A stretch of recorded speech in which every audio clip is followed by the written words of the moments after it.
Hello, welcome to another week of distance learning.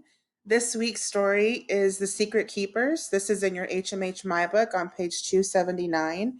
This is a mystery, and mysteries tell the story through the plot. Events often appear in chronological order or the order in which they happened. So let's go ahead and get started. It's best to listen to this story while following along in your MyBook and maybe taking notes. So here we go.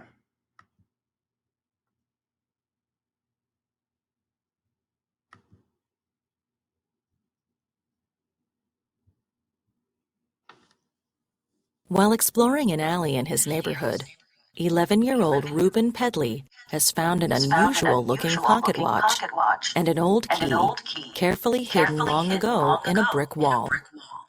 Inside the watch's case is the inscription, "Property of P. William Light."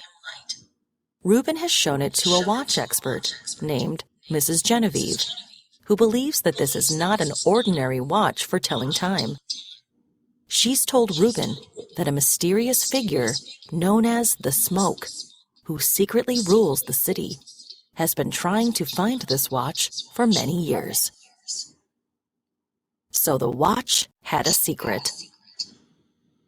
All the way home, Reuben could think of nothing else, except, of course, the Smoke, thoughts of whom kept him glancing over his shoulder and quickening his pace.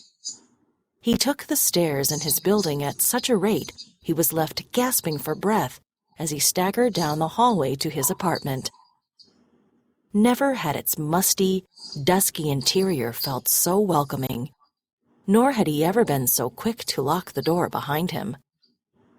After wolfing down a hastily constructed sandwich and gulping milk from the carton, it was well past lunchtime now.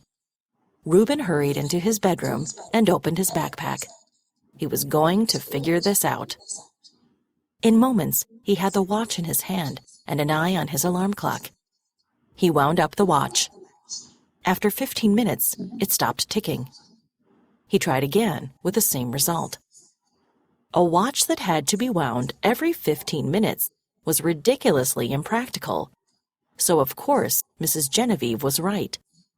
The spring must have been designed for some other purpose. But what? And did the Smoke know the secret? Was that why he wanted the watch so badly? Reuben felt a sudden need to double-check the lock on the apartment door.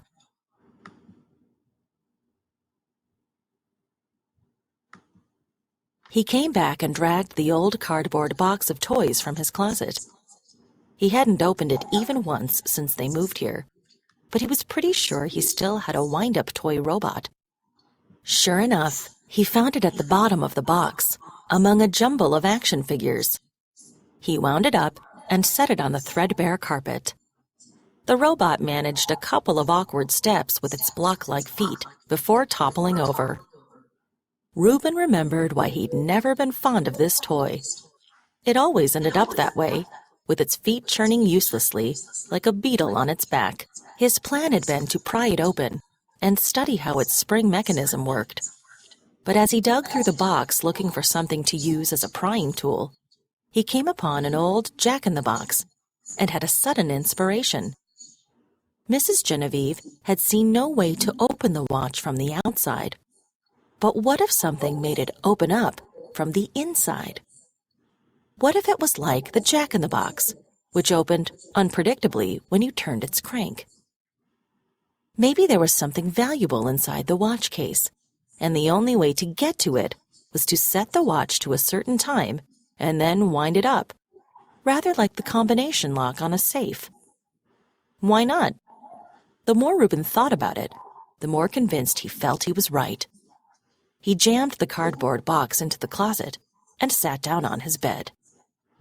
Taking a breath to steady himself, his heart was racing now. Reuben eased the watch's winding key back up into its setting position and turned the hour hand from 1 o'clock to 2 o'clock. He pushed the key all the way in again and wound the watch. Then, tense with expectation, he pulled the key back up to allow the spring to unwind. Nothing happened. He held the watch to his ear